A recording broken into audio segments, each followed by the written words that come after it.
Muy buenas noches, bienvenidos una vez más a una nueva edición de Fuera de Agenda por Radio Libre 92.7 FM. Ya casi digo Radio Sur, como me pasa una.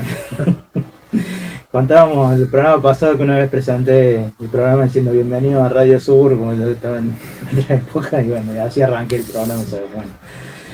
Tenemos mucha gente, estamos muy concurridos en la jornada de hoy, somos todos varones, no aplicó la cuota femenina, ni el operador, todo puro huevo. Bueno, Andrés Avendaño, co-conductor, bienvenido nuevamente. Buenas noches Mariano, buenas noches a toda la audiencia, buenas noches Ricardo, Maidana. Bueno, y tenemos los dos invitados, músicos ellos, vamos a, por orden de aparición, vamos a presentar a Javier Ana.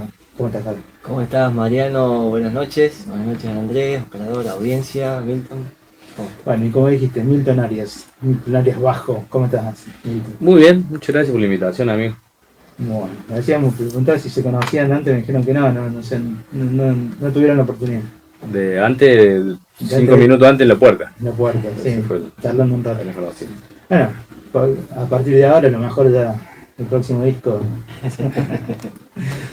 Bueno, ¿cómo les trata el frío? ¿Cómo les trata el calor, la lluvia? yo soy team calor, así que ¿Sí? sí, me siento estafado por este verano. Sí, es muy largo. Para mí ha sido muy corto. ¿Sí?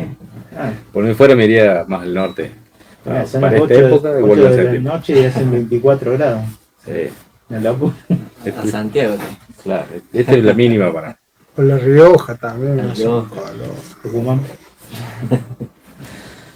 Bueno, chicos, Milton, bienvenido nuevamente. Bueno, muchas gracias. Gracias por invitarme a esta casa nueva. La última vez que. No había venido nunca a esta radio. ¿Sos de la zona igual? Sí, vivo muy cerquita, ¿no? Acá el barrio. Bueno, ¿qué tenés próximamente? ¿Qué vas a hacer? ¿Cuáles son tus proyectos? Estoy, armando shows, tocando mucho trío, que es lo que permite el ecosistema de lugares que habilitan para tocar jazz últimamente. Hay muchos lugares chicos, entonces ir con un grupo más grande es una logística que a veces no tienen infraestructura estos lugares. Claro, pero bueno, sí, siempre intentando producir algo con mi grupo que sí es más grande. Venimos presentando un disco que grabamos un par de años que se llama La Falta y en ese proyecto sí somos 7 músicos, entonces bueno, ahí sí hay que producir en salas un poco más grandes, con más infraestructura, que sí. Milton, ¿y en lugares como cuáles te presentas acá en Córdoba? Bueno, hay muchos bares en Güemes, hay un lugar que se llama Un Mundo Feliz, que está en Caseros, que tiene como una onda a lo que era en los primeros años, el 990, un poco ese underground así, más anárquico si se quiere. Y ahí siempre nos dan bolas, siempre tocamos ahí. Pues bueno, también hay varios, uno que se llama Jangadero, ahora vamos a estar tocando en Fruta a fin de mes, que está ahí en Nueva Córdoba. Hay bares así, aforos, hay varios espacios relativamente nuevos que tienen menos de un año, capaz que están abriendo las puertas ahí para recibir propuestas variadas y entre ellas el tipo de música que a mí me gusta tocar, que está más vinculado con el jazz y la música instrumental. Decíamos la otra vez que cuando nos encontramos en Radio Sur que tus discos tienen un número de adelante que tenía que ver con una cuestión no me acuerdo bien. Sí, es una falopa que encontré para darle un cierto sentido de continuidad, digamos, a mi trabajo, que está vinculada con el I Ching, y me resulta divertido porque al ser la mayoría de mi música es instrumental, entonces me resulta inspirador para ponerle nombre a las músicas, nombre a los discos, y además que tiene una bajada de línea que me parece positiva, digamos, el I Ching en general, digamos, una forma de leer el mundo que me parece linda, me parece estéticamente linda y éticamente linda. Sería como el punto a la nota, una cosa así, una cosa diferente que buscas en tu versión encontrar algo diferente, algo distinto. Sí, más que algo distinto, algo que lo vincule con el lenguaje hablado, ¿viste? Con el Bien. lenguaje oral. Bien. Porque lo que tiene la música, cuando está despojada de palabras, es que trabaja con un material puramente abstracto, ¿viste? Fíjate lo que sucede con las matemáticas, que también es otro lenguaje abstracto. Cuando un tipo descubre una fórmula para resolver algo, normalmente esa fórmula tiene el nombre del tipo, ¿viste? Claro. Entonces yo a mis canciones no les podría no me gustaría ponerle Milton Arias 1, Milton Arias 2, Milton Arias 3 las canciones, ¿viste? Sería me resulta como estéticamente pobre, ¿me entendés? O ponerle obra número 1, obra, como suele suceder a veces, ¿viste? O suele suceder mucho y le ponen nombres descriptivos, ¿viste? Bueno, el bossa en do menor, la chacarera trunca, que Sí, o Papo, volumen 1. bueno, viste, esa también, esa forma de antes de nombrar los discos, como si fueran capítulos de un libro, me parece hasta un poco más literario y me gusta, pero también es como un recurso, además de muy conocido, medio pobre, viste. Y ya que le vamos a poner un nombre a las cosas, buscando, digamos, alguna fuente de inspiración que me sirva para vincularla con algún significante del lenguaje oral, me parecía que estaba bueno como digo, éticamente y estéticamente el I Ching, una fuente de inspiración linda. Es un poco como que fuera un ególatra, si dijera así, Milton 1, Milton 2, en cambio así, Sí, más tranquilo, claro. dejar que fluya. Sí, y porque también, a ver, como asociando libremente esos textos y vincularlos con el momento en el que compuse esa música o el momento en que se grabó, también me hace pensar, digamos, de qué estaba hablando sin palabras. Y me parece piola, digamos, me parece piola construir una narrativa que no sea la pura sonora alrededor de una música, aunque después cambie con el tiempo, digamos, aunque después yo a veces vuelvo a escuchar mis primeros discos, tienen más de 10 años, y a veces los vuelvo a escuchar y no sé de qué estaba hablando en ese momento, ¿viste? Pero a lo mejor en el momento, ¿viste? Me sirve como inspiración, al margen de lo puramente musical. ¿Y cómo llegas a la música, digamos? ¿Cuándo elegís tocar tu música y cuándo elegís tocar música de otros? Sabes que yo, bueno, pues, con mi música, tocar mi música es lo que siempre quise, ¿viste? Como desde muy chiquito, mi interés estaba más puesto en yo poder producir música, más que en tocar música de otros, que obviamente también es algo que disfruté siempre, y además cuando recién agarré un instrumento como que es no te diría la única, pero una muy buena forma de aprender a hacer música es tocando música de otros, música ya hecha, música que ya está pensada, que ya está resuelta. Pero te diría que desde el principio siempre quise hacer mi propia música, ¿viste? Actualmente la decisión de cuándo presentarla es cuando se puede. porque como te contaba recién, ¿viste? A veces tenés limitaciones logísticas, de infraestructura, o a veces no tenés un grupo, ¿viste? Podés armar un grupo con el que podés tocar cierta música y te satisface, y vos hacer el ejercicio de imaginarte a ese mismo grupo, a esa gente tocando tu propia música, y decís, tal vez no, ¿viste? Tal vez prefiero esperar y que aparezcan otros jugadores. Entonces, ¿Cómo? el público te modifica lo que... Más que el público, los compañeros que son los que van a hacer la música conmigo, Sí. ¿viste? Después el público, bueno, se interesará a quien se interese. Eso es algo que ya va más allá de lo que nosotros podemos manejar. Tal vez tengo esto. Tal cual. Después que el que se ve interesado en eso sabrá aprovecharlo o no. Bueno, esta pregunta va para Javier y Milton. Se las había hecho afuera del micrófono, off the record, y les decía qué significaría para cada uno de ustedes si alguna hinchada tararía sus canciones. Bueno, sería algo muy, muy lindo, ¿no? Porque, bueno, es popular, ¿no? Se populariza la melodía. Eh, la verdad no sé cómo hacen las hinchadas para elegir las canciones. No sé qué buscan. Sé que es pegadizas, melodías no muy complicadas, eh, pero pegadizas y que rime bien con el fraseo del equipo. Sí, acá en Córdoba hay una hinchada que siempre está constantemente sacando canciones, que es la hinchada de instituto, es la más creativa. Bien, Siempre escuchás una canción de uno, de otro, hasta de Abel Pinto han sacado canciones cantándola. ¿es porque sos de instituto? No, no, no, no, Ah, no, no, no, no, pero es impresionante cómo saca canciones y canta en hinchada de instituto. Y vos decís, qué bárbaro, ¿no? sí. Es más, de hecho, la gente de Buenos Aires piensa que tanto Talleres y Belgrano son los equipos más grandes de Córdoba, pero el hinchada de instituto, al ser tan creativa, es la más pasional.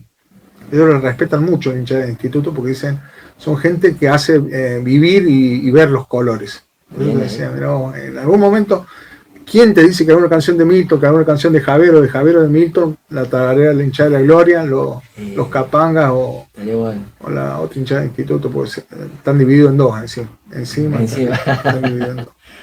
Bueno, Sí, me encantaría. Milton. Bueno, Para mí sería algo muy raro.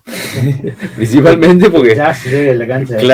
claro, principalmente porque no tengo melodías Bueno, pero tan tocas simples, vuelos. tan fáciles, ¿viste? Vos tocas vuelos y ese vuelo Claro. tiene. Sí. En todo caso habría que adjudicarse a la PPC, pero que el compositor. No, sería raro, sería muy divertido también, pero me parece que es una situación en la que una obra literalmente ya trasciende a su creador, ¿viste? Que ya no es más de quien es, sino que es del pueblo, de una parte del pueblo, ¿viste? Y creo que para que suceda algo así tiene que ser una canción ya de antemano, ya muy recibida por mucha gente, y que, porque vos imaginate que la situación de la cancha es fantástica. Es un coro. ¿Qué cosa es un coro? Un montón de gente cantando juntas, ¿no? Un unísono. La cancha es un coro. Sí, después pueden cantar unísono, voces, lo que quieran, pero es básicamente un coro grande, un coro muy grande. Y que nadie lo dirige, eso es lo más loco. Un coro que se la arregla solo, sin director, ¿viste? Tararea Fantástico. solo, eso es increíble. Sí, y no solo tararea, sino que hace una versión porque le cambia la letra, ¿viste? Y muchas veces cambian las melodías para acomodar a la letra, ¿viste? Sí. ¿Quién dirige eso y cómo se ponen de acuerdo? Me parece maravilloso. Es una masa de gente modificando, apropiándose y modificando una obra a un nivel que vos decís, como mínimo hace falta mucho ensayo y sucede espontáneamente o casi espontáneamente durante los partidos. Me hablo cuando bandeaban instrumentos de viento, instrumentos de percusión, así loco, qué producción, No, ¿no? muy bueno. Ahí. Bueno, muy Javier, bueno. te pregunto lo mismo que le pregunté a Milton. Sí. ¿Proyectos? ¿En qué andas? Proyectos. Estoy grabando un tema nuevo que justamente antes de ayer lo mandé a editar y masterizar. Yo grabo en casa. Tengo mi estudio en casa. Y bueno, tengo batería, bajo y bueno, si sé tocar instrumento y lo puedo hacer con el tema como lo imagino, toco yo, si no, invito a músicos que saben. Y, y bueno, ahí mandé al compañero Agustín Zárate, sonidista, que haga magia, que parezca bueno el tema. Así que sí, estoy haciendo un tema nuevo y voy a sacar sacar es como decir, bueno, voy a subir a las redes. A un compilado, ¿viste? Yo ya tengo 8 EP, más o menos, de 5 canciones cada uno, así que sí. Y bueno, ya saqué un EP, no lo subí todavía, un compiladito. Tuve todo un tema porque lindo, ¿no? Pero esas cosas que tenemos los millennials en CD en cassette. Saqué en CD en cassette. Sí, yo conozco, no sé si conoces el grupo Excusas Viejas. Sí, lo he escuchado. Ellos también sacan en cassette. Sí, bueno, tenemos esa más o menos la misma edad, 40 y pico. Y bueno, es también quiero sacarlo en CD, cassette, como una cuestión, ¿viste? Ahora nadie tiene CD, muy poco, o casetera menos, pero hay, es como una cuestión artística, no, no reemplaza lo digital, todavía en mi caso no, si puedo escuchar un cassette, tengo casetera, no tuve que comprar afuera, porque los que compré acá todos se me rompen. Y anda nueva, viene con cassette y CD nueva, Sí, ¿no? sí, sí. Y la posibilidad que tenés, Javier, de editar y de producir, ¿no? Cuando tenés la cinta que se te corta, que volvés a pegar, el papelito, esto, este otro. Sí, bueno, Es esa posibilidad que uno todavía no renuncia, ¿me entendés? A lo que es el trabajo de la mano de obra de uno en el producto de uno. sí, eso lo hago digital, eso Bien. sí lo hago digital. Eso ya es una... Yo tenía un profe de música, Armando Salazar, que Santiago del Estero, cuando iba al secundario tenía la bandita de rock y me invitó a grabar un tema mío al estudio que él tenía. Y son máquinas impresionantes, ¿no? Eso ya es muy difícil acceso. Hay todavía. Pero el de pegar la cinta, el de grabar en cassette de cromo. Claro. Vean, cassette cromo para que dure más. Así que bien, bueno, voy a sacar un compiladito nuevo con un tema nuevo. Y bueno, tocando también en ferias, yo más bien. Ferias. En formato solista. Cuando puedo encontrar algún lugar donde puedan, no hagan lío por el tema de la batería, ¿viste? Por el ruido, invito a mis amigos, a Eduardo, a Martín con el violín y a Extremo con el bajo, o otros amigos, si pueden, nos juntamos y vamos a tocar. Che, ¿y cómo llega? Siempre pregunto esto, pero siempre está bueno recordarlo. ¿Cómo se llega a la inspiración, digamos, de crear una canción, un disco? ¿Cómo te llega esa cuestión de la letra primero, la música, a veces todo junto? Sí, mira, yo creo que para cada músico debe haber un camino particular y te diría hasta un poco más. En cada momento de tu vida debe ir cambiando también esa forma, ¿viste? Sí, que no es la misma para cada tema, ¿no? Exactamente. Como que a veces te parece por un lado, a veces te parece por otro. En mi caso, adrede busco que sean caminos distintos, ¿viste? Claro. Cuando siento que los resultados empiezan a sonarme parecidos, digo, bueno, tengo que cambiar la receta, ¿viste? A lo mejor con los mismos ingredientes, ¿viste? Pero tengo que buscar un proceso diferente, sobre todo desde el principio, de que ese momento que le decimos la inspiración. Pero básicamente creo que siempre surge de alguna necesidad. Porque uno, no sé, yo no te digo permanentemente, pero trato de mantener un ritmo de creatividad, ¿viste? Regular, ¿viste? Que no pase tanto tiempo sin producir ideas nuevas. Y la enorme mayoría de esas cosas quedan en nada, queda en un bosquejo, en una carpeta en la compu, ¿viste? Como idea. Y creo que cuando hay algo que surge de una real y profunda necesidad de decir algo, de buscar un sonido, de algo que quería escuchar y no lo encontré en ningún lado, ahí aparece algo que se le da pista, digamos, para que crezca después, para que se desarrolle, para presentarlo, para tocarlo. ¿Y en grupo? Cuando se compone en grupo de dos, de tres, difícil. Es un proceso muy divertido, pero yo honestamente hace muchos años que no lo hago más. Es como que... Pero me parece muy divertido y para mí fue como una etapa de mucho aprendizaje. Después descubrí que yo me siento más cómodo y más conforme con los resultados cuando tengo tiempo de trabajar solo, ¿viste? Cuando tengo ese espacio porque soy lento básicamente. Soy lento y tengo... Fuera de quedarte la noche, no me acuerdo de otra vez, Sí. Paso muchas horas de la noche levantado.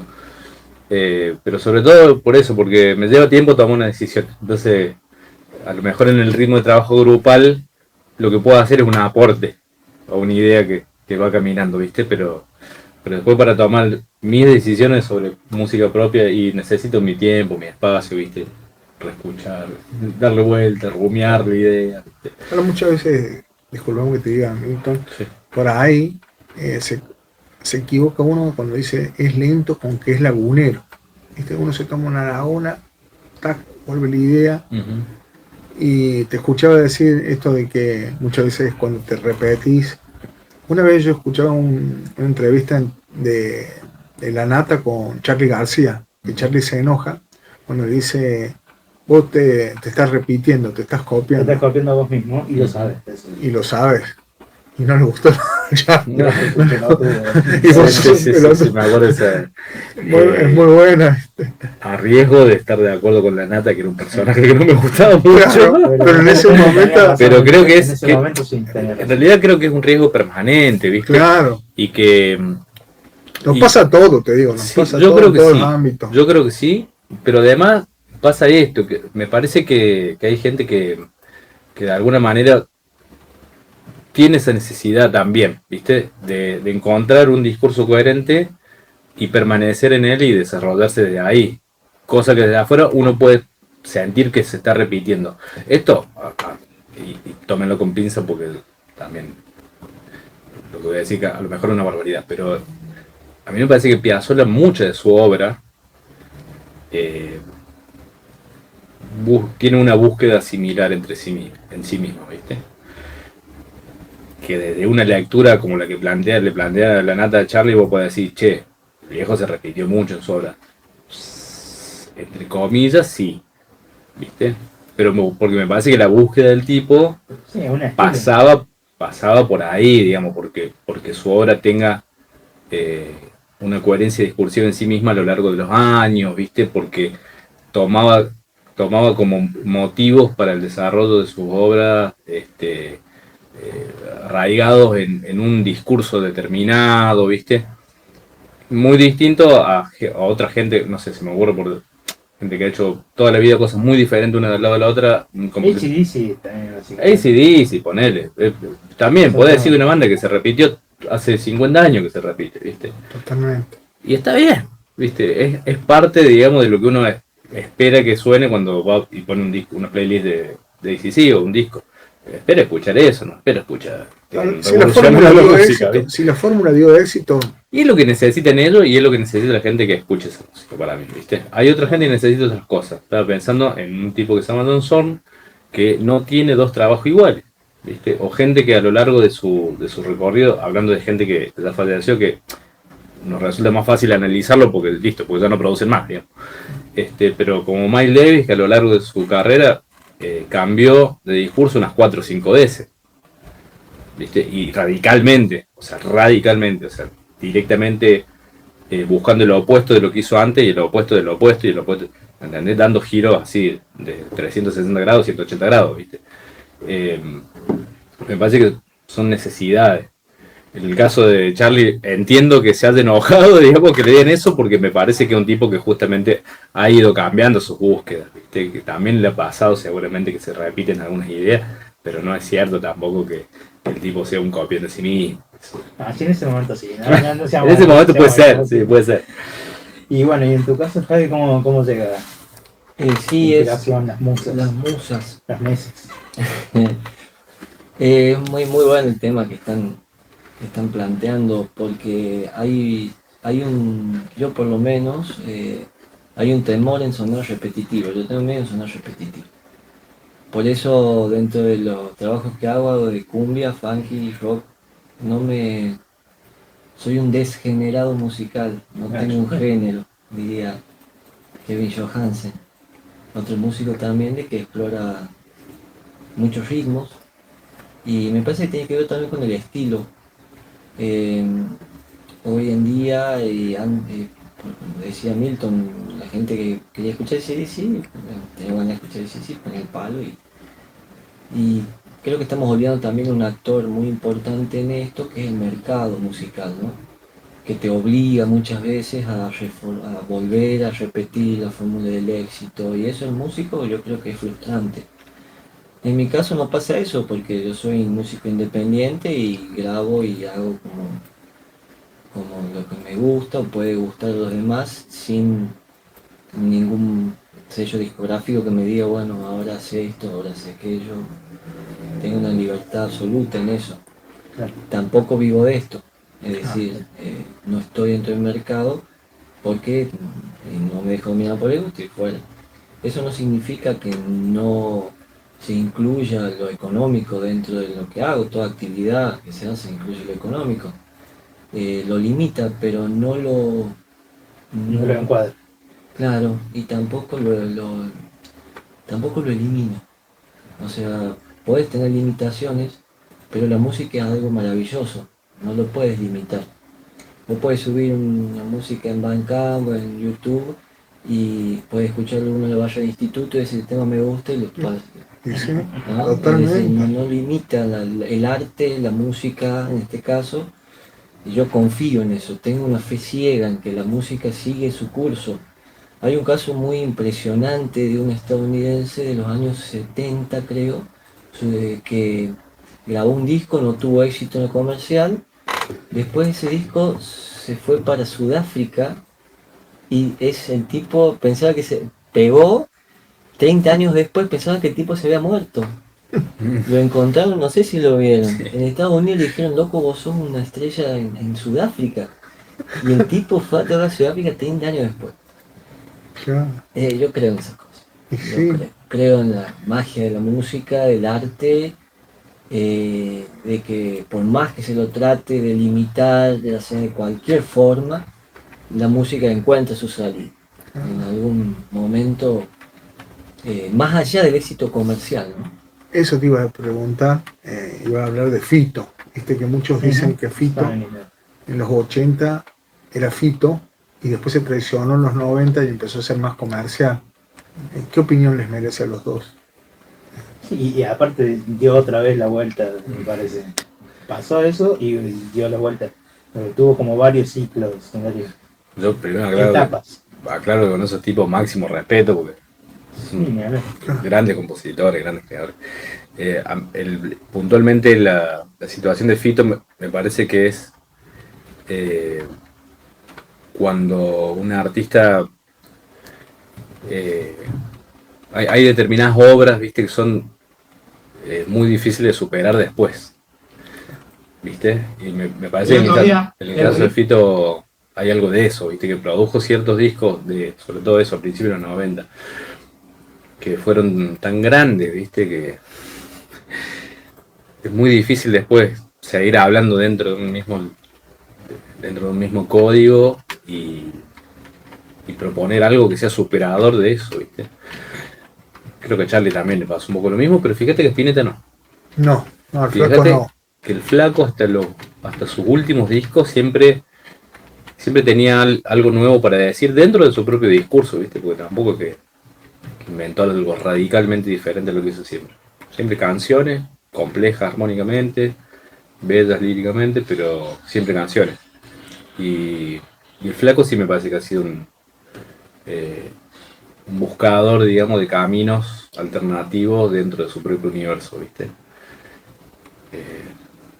No sé. Javi, ¿cómo Yo, no? Javier. yo creo que hay que dejar que lo... Sí, puede ser que se haya hecho más comercial, hablando, bueno, ¿qué entenderíamos por comercial, no? ¿Qué sería una letra comercial y qué sería una letra no comercial? Supongo que eso se refiere más a cuestiones más filosóficas, de sus discos giros, ¿no? Espectaculares, vaya, yo vengo a ofrecer mi corazón, ¿no? Realmente obras. Y después, bueno, otras más superficiales en sentido más comerciales, no tan filosóficas. Pero yo creo que los es válido los dos, cada uno dice, bueno, voy a escuchar a Fito de su época en los 80 o te van a escuchar a Fito de los 90. Son las dos caras que todos tenemos. Unos tenemos también algo, bueno, quiero hacer algo más tranqui, no tanto que me saque del abrumador de la vida cotidiana, los problemas, y me puedo escuchar una canción que no tenga una letra tan profunda. O después estoy medio bajonero y necesito algo que me ayude, que yo esté tranquilo, algo para reflexionar y pongo otro tipo de estilo con el del mismo autor, ¿no? El autor, desde mi ignorancia, desde mi posición, yo creo que está en la búsqueda constante de transmitir sentimientos e ideas, ¿no? lo maravilloso de lo que es un instrumental es que quien lo escucha puede poner lo que le lleva esa melodía, ¿no? Eso es la libertad que da el instrumental a mi modo de ver. En la letra, cuando uno pone una letra, es como que se juega y se expone a arruinarlo al tema. Porque por ahí puede tener una melodía excelente, pero la letra no es tan buena. A Fito una vez le hicieron una nota en Olga y Miguel Granado le preguntaba, ¿y por qué arruinar un tema? Y dice, ¿y por qué no? Miguel Granado es un temazo. ¿Cómo se llamaba este? La vi jugando frente a mí. Los oficio se llamaba. Es el papá. Claro, El papá. de Pablo. Pablo Granado. Perdón. Y le puso la entrada de Mirta Legrand en medio del tema y digo, ¿por qué lo había puesto así? Pero era la época Sí. y el momento que él estaba trabajando en ese espacio de humor, como de Machi, le mandó eso. Pero bueno, son épocas y son momentos, ¿no? Que bueno, el tema trasciende y bueno, salvó esa parte que quiso hacer algo gracioso, ¿viste? Son temazos, ¿viste? Muy bueno. Bueno, hablábamos de letras de cancha, a ver si podemos escuchar, nos vamos a dar la música, pero vamos a escuchar antes un pedacito de un estándar de Mike Chovy que habla sobre la cancha y los temas de la cancha. Bueno, ya volvemos. Sonó el famoso himno Jugadores. Eso, para los que no saben de fútbol, es algo que canta la hinchada cuando se hartó ya del rendimiento futbolístico del equipo. Y le cantan una poesía divina. Marian, ¿sabes cuál? Es otra idea. Nunca caminará solo. Ese es un temazo. A ver si pone huevo, que no juegan con nadie. Esa canción la cantaba la Gracias, Marco. Sí. Esa canción. No me quiero concentrar porque me voy a reír. Voy a reír, no me puedo parar. Bonnie Taylor. It's a heartache. Que Julián no me había dado cuenta, boludo. Ay, no, vamos a ver. Esto se le ocurrió a un barra brava. ¿Viste? Claro. Como que perdió su equipo, se cagó a piñas, se bañaron con la otra hinchada, todo ensangrentado, sube al camión, porque maneja un camión de barra brava, y está así, se va de la cancha y dice, tú hijo de... Tu jugador de mierda, prende la radio y estaba en Aspen. Eso es el tema, claro. Muy bueno. A ver si pone güey. Viste que puede aparecer una canción tuya. En el contexto de cómo se le ocurrió y cómo lo propuso, ¿verdad? Como yo imagino convención de barra, ¿viste? Como Sí, convención de barra. ¿Qué los jugadores? Sí, tiene que ser re pesado el tema, boludo. Hagamos algo de, no sé, el Indio Solari, Metallica, ACDC. Che. Es mío loco, pero bánquenme. Hay uno de Bonnie Taylor. Y para mí calza. Tipo, ¡pa! Bueno, otra propuesta. Pero nadie sabe cómo yo. Hermoso. Fuera de agenda, un programa sin apuros.